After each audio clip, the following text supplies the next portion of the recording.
by foreign service, starting mileage 8531, 8531. Detectives Perkins and Southwick, 6 p.m. to 2 a.m. on the night watch. 954, 6:04 p.m. starting night watch. This is Don Reed. I'm a police recorder. You're riding in a detective unit reporting in service on the night watch. As you go along with us tonight, remember, this is it. This is real. This is what happens on the night watch. Night Watch, the actual on-the-scene report of your police force in action. There are no actors, there is no script. Every voice, every sound is authentic. The investigations are recorded as they actually occur. Night Watch is presented with the cooperation of the Police Department of Culver City, California. W.N. Hildebrand, Chief. We switch you now to car 5-4 on patrol and to police recorder Don Reed.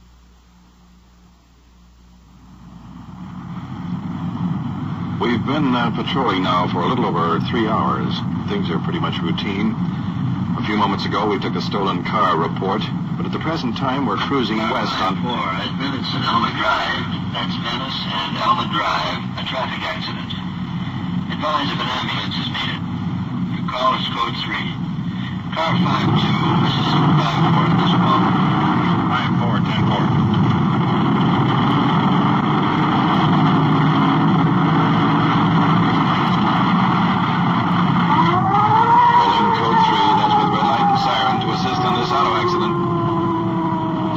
We were headed west on Venice Boulevard when we received this call.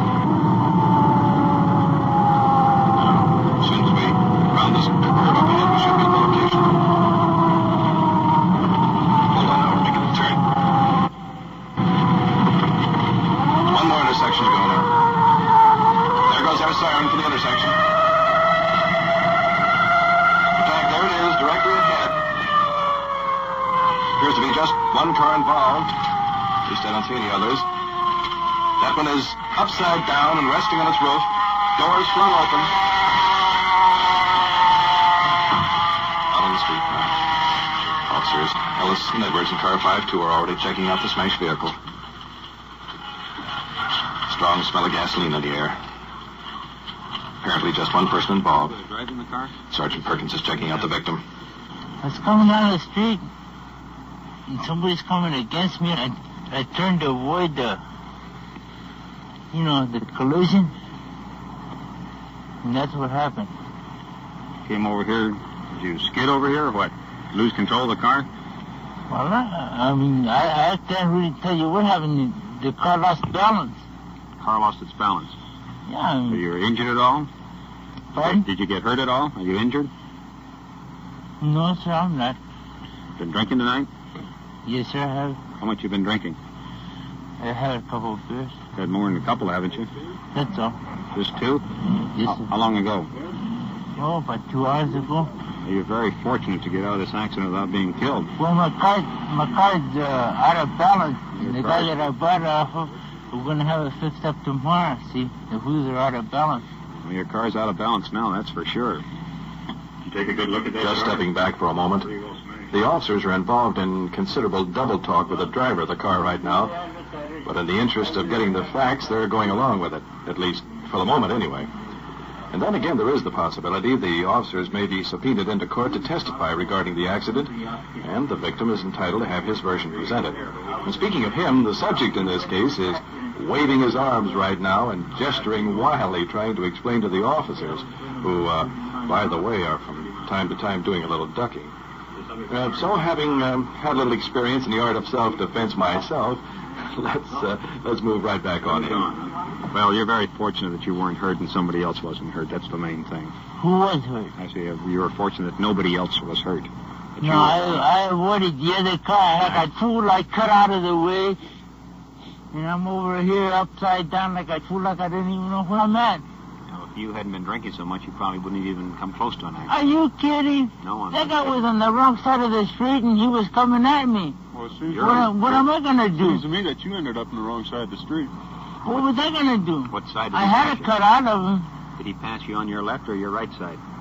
He was coming at me straight ahead. I had to use my own judgment. Cut right or cut left. Okay, look. You've told And me I three... cut Now, left. wait a minute. You've told me 3 times he was coming straight at you. Did he pass you? No, he was coming straight at me. Well, he had to pass you, or did you just stop and watch you roll over? No. Well, did he come pass straight you? at me. Did he come pass you? straight at me. Well, did he hit you? No. Then what happened to him? Did he go up the opposite direction and pass I you? don't know what happened. After I cut out, you might have gone wherever you wanted to. You're so drunk now, you don't know what happened. Look, According you to want a this, conviction or something? What do you mean, a conviction or something? I want to go home. If you want a conviction or something like that, you see the way my car's coming. Now you're trying to tell me I'm going this way. I'm not. My car's coming this way. All we go is on the physical evidence that shows. Look, tell me so I can hear you. I just said all we go on is the physical evidence. All right, then what's the physical evidence see? Right there. Look at you. That I was coming this way? You got a brush knocked down, and you got skid marks right by the curb. Okay, then how did my car get like it is? I don't know. I It didn't went see over to Inways. Oh, come on, cat. You're beginning to sound like Frankie Alberts now. I'll go to jail and I'll rot in jail. But I go that way. I have a That's where I live. You may live there, but I have a I feeling don't that you're care. going I the don't other way care. I don't care. because I don't jail want no is that sympathy. way. I don't want no sympathy. Well, that just about winds things up here. So, let's make our way on back to the car here.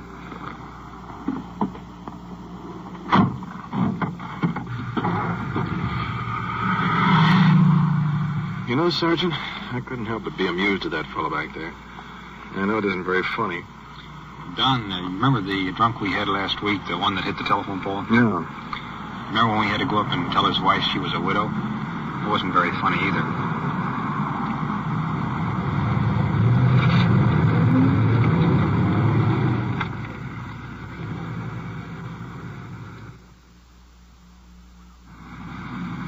Well, we've been back on patrol for the better part of an hour. Let's see, a few moments ago, we thought we were in pursuit of a hot car. At least, it was on the stolen car list, but it turned out to be a gentleman who forgot where he parked his car.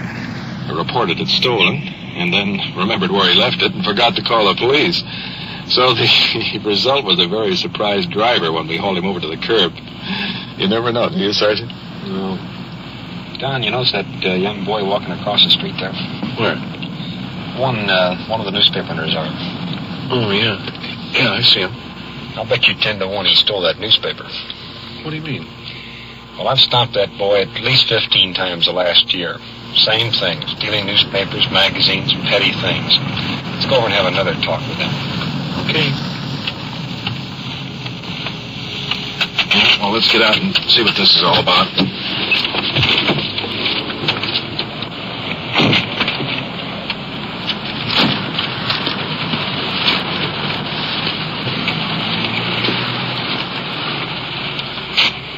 Where did you get the newspaper you got in your hand?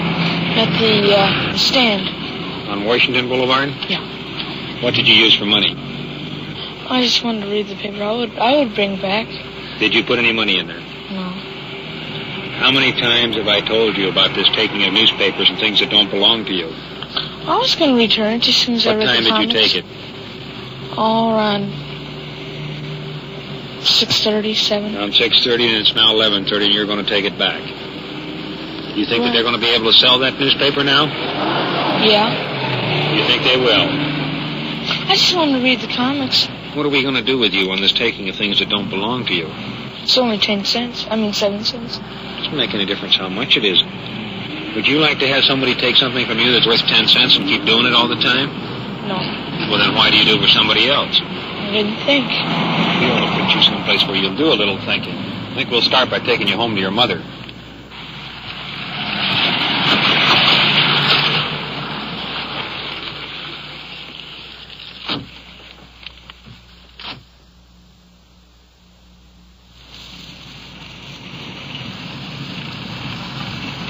It took us about 3 minutes to get to this young fellow's home. We're pulling into the curb, and apparently that's the boy's mother standing out in front. Now, let's get out with the sergeant. Come on, son.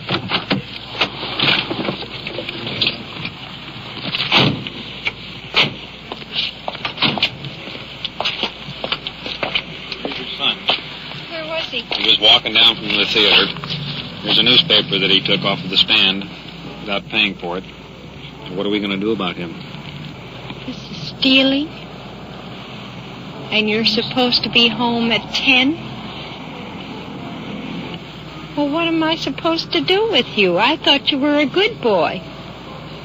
What made you change? Why do you do what you're not supposed to do?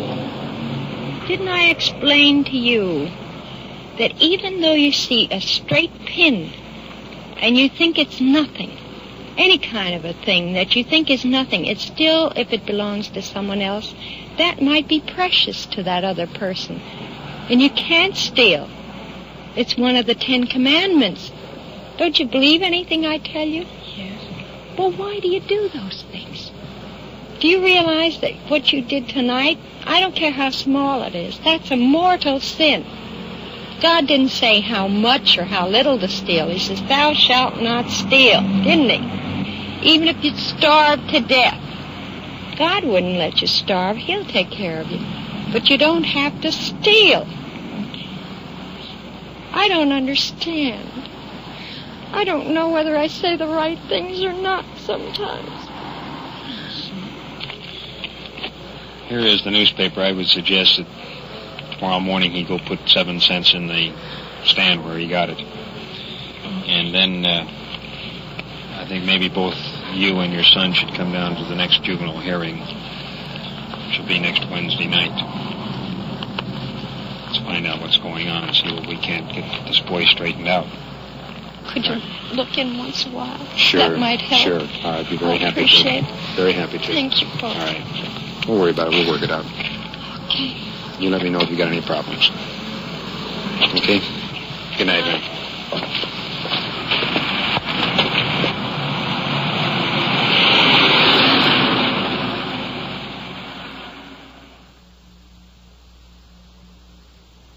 You are listening to Night Watch and following a detective unit on its tour of duty. Every voice, every sound is authentic. The investigations are recorded as they actually occur. We'll bring you the final results of tonight's cases at the conclusion of the Night Watch. We take you now back to car 5-4, somewhere in the field, and police recorder Don Reed.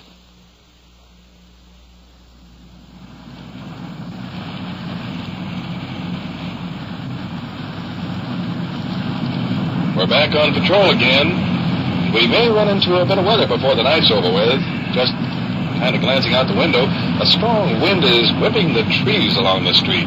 It could be we're in for some rain before long. We're cruising in the area. All units in the vicinity, and car 5-1, 211 just occurred in the market at Jefferson and Dover. Red light. Here's a red light, Sergeant. Holding on that call. It's a 211. That's the holdup. We're cutting in our siren now. Since we're a detective unit, we carry the lens in the glove compartment of the car, and consequently, we had to put it on by hand just a moment ago. We'll continue this Code 3 run to get us through the traffic, but as soon as we get in the area, we'll cut it off and go in with just a red light, because there always remains the possibility we may be able to intercept the suspects leaving the scene. Holding on now, because we're approaching this intersection. The sergeant is using second gear as we come in now. This gives us added power we need in case of emergency, and at the same time it sort of acts as a brake. Now we're approaching the area. Siren is cut off. We'll go the rest of the way on our own, checking the streets as we go to see if there's anything of an unusual nature, fast-moving car, perhaps someone running. And looking ahead, down the street several blocks, I can see the red lights of another one of our detective units rolling in from the north. In a moment, we'll be swinging into the curb. There's the market, off on the right. A group of people are milling around the front door. Just inside, a couple of clerks are standing by, apparently waiting for us. They'll probably be the victims of this holdup. Here we are. Let's get right in there.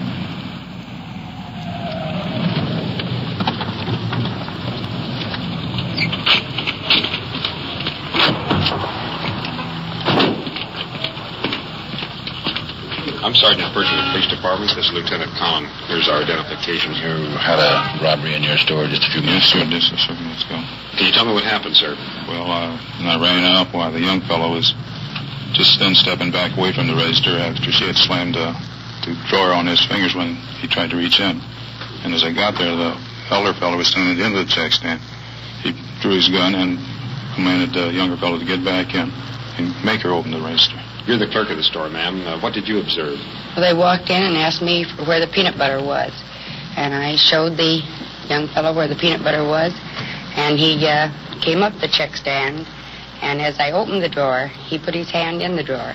I slammed the drawer on his hand. He pulled back and walked away, and I locked the register. The elder fella pulled a gun and asked the young fella to open the register. He couldn't because I had locked it. Therefore, he asked me to get busy and open the register, as I did. And he grabbed all the money out of the register. Approximately how much money did he take, do you know? $190. $190. And when they got the money, did they walk out the front door? Or what exit did they make? Yes, sir. They ran out the front door. Man with the gun went first. Man with the gun went first. And the young fellow followed. Or did you see a car? Yes, we seen a car, and I ran out the door. And they were just leaving in I took it for about a 46 Olds or Dodge, old model. I got the numbers, but I don't know if I had them correct. Got the license number? Yeah, I don't know if they were the right ones, but they were getting away then. Okay, sir. If you'll let me have the license numbers of the car, I'll broadcast it right away, and then if you'll stand by and give a detailed report to the uniform officers.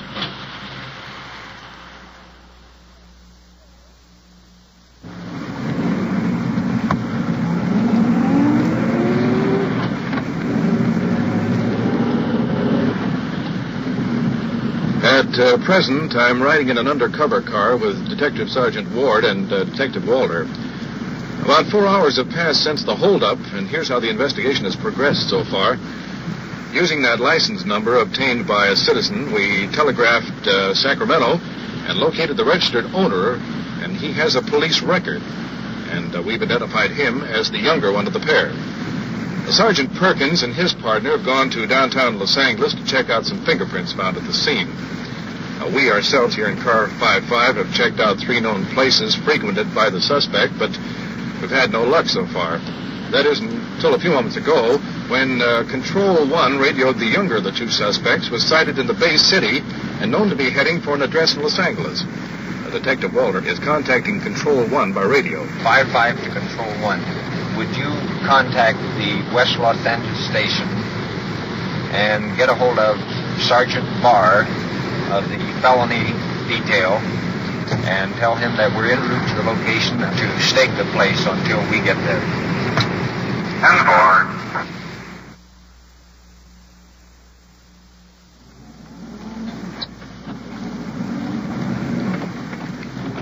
About 15 minutes has passed since we received that radio message, and we're in the area of the suspect's house now.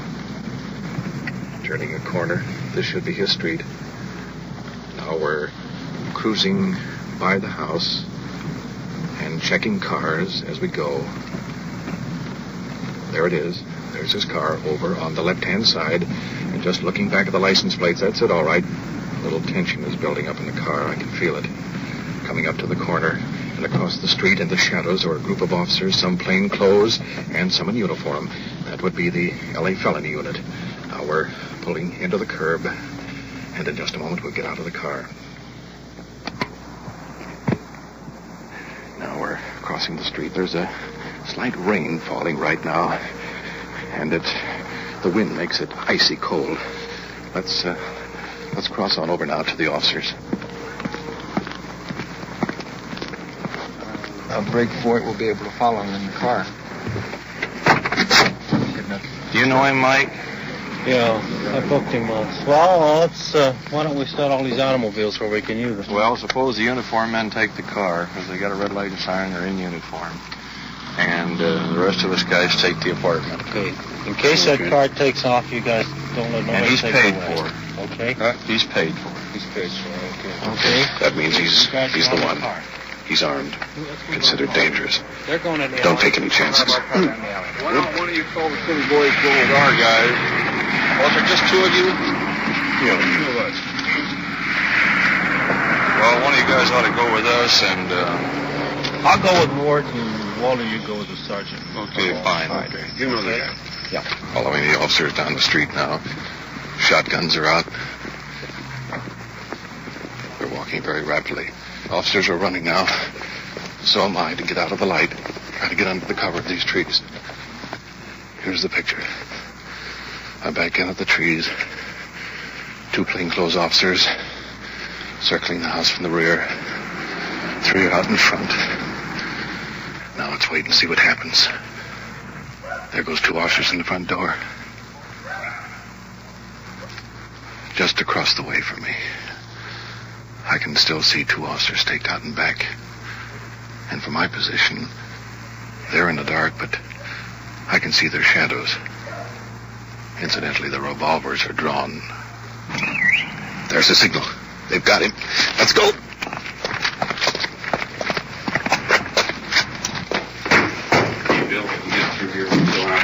Across the lane, the suspect is pinned to the wall and is handcuffed. Apparently, he was taken by surprise. Let's see what he has to say. Take these off. I ain't gonna go no place. Where's the gun at now? He's got it with him. What kind of gun was it? I don't know. Where was he at when you left? He was with me. He had a gun on me. When you left, where was he at? When I left where? Up there, you mean? Yeah. He was in a hotel there. Look, let's take him on down to the station, get away from all this confusion. John, check out the rest of the rooms, will you? Try to find that gun. Okay, fella, let's go.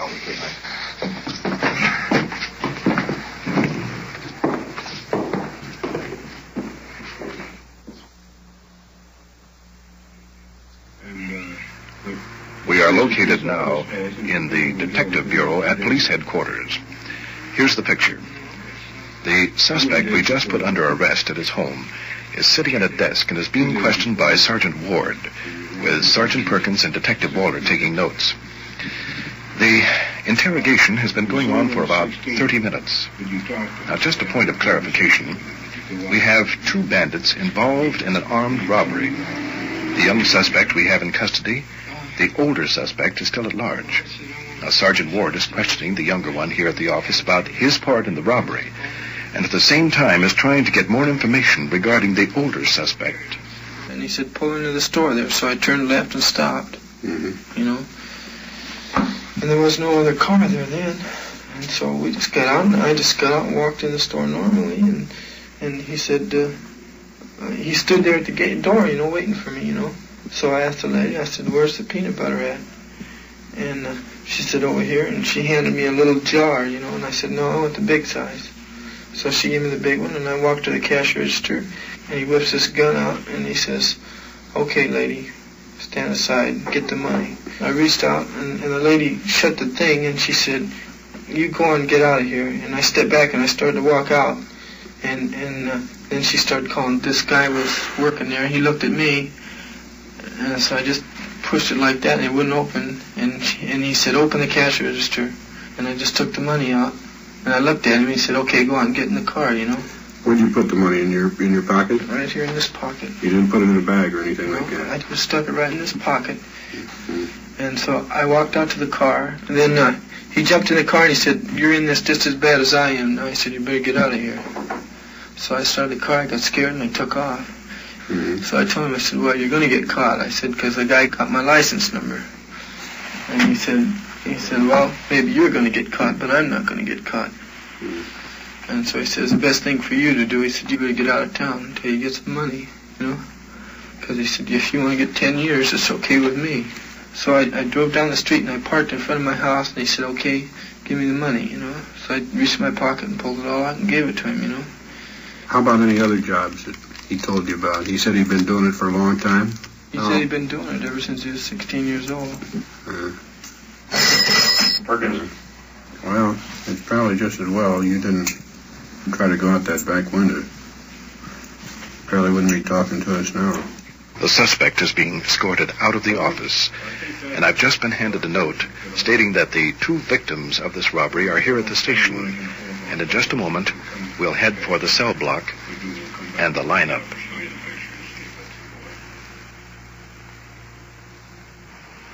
I'm speaking now from the cell block here at the police station, and directly ahead of me are 5 individuals lined up. 2 of them are detectives. 1 is a clerk, a citizen, and the suspect. And now, in just a moment, as I'm speaking, Lieutenant Conlon, Chief of Detectives, is going to bring in the 2 victims of the holdup. And they will attempt to pick out of this lineup the suspect they believe that held them up. Now, bear in mind that the suspect we are holding here in the cell is wearing a green jacket and a white shirt.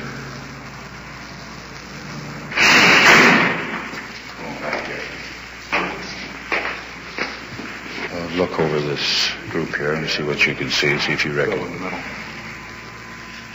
Fellow in the middle, is that the one you... green jacket on, yeah. The green jacket. Your posse? Positive. That's the one that was in the place whenever your cashier was held up. Right. And you're positive with identification. Okay. Just a minute, I get it. Would you look over those men there and see which one took the money from the cash register? Yes, the one with the green jacket. You positively identify him? Yes, sir. Well, thank you very much. The witnesses are leaving the cell block now, and Sergeant Perkins is taking the prisoner back to the cell.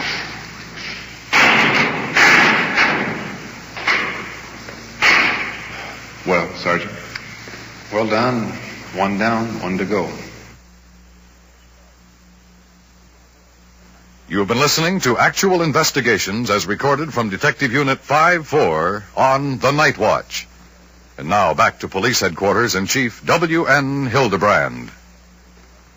In the case tonight of the person involved in the automobile accident, the officers themselves did not observe the suspect driving the vehicle. Therefore, he was arrested for violation of City Ordinance 447, which is plain intoxication. In the case involving the young suspect in an armed robbery, he was booked on violation of Section 211 of the Penal Code, the penalty of which is not less than 5 years in state prison. The Detective Bureau, under Lieutenant Bob Conlon, had the full identity of the second suspect involved in this robbery, and a crew of detectives are working on the case at the present time. As you heard tonight, no police department can be effective without the combined efforts of the citizens and their realization of the problems encountered by their officers.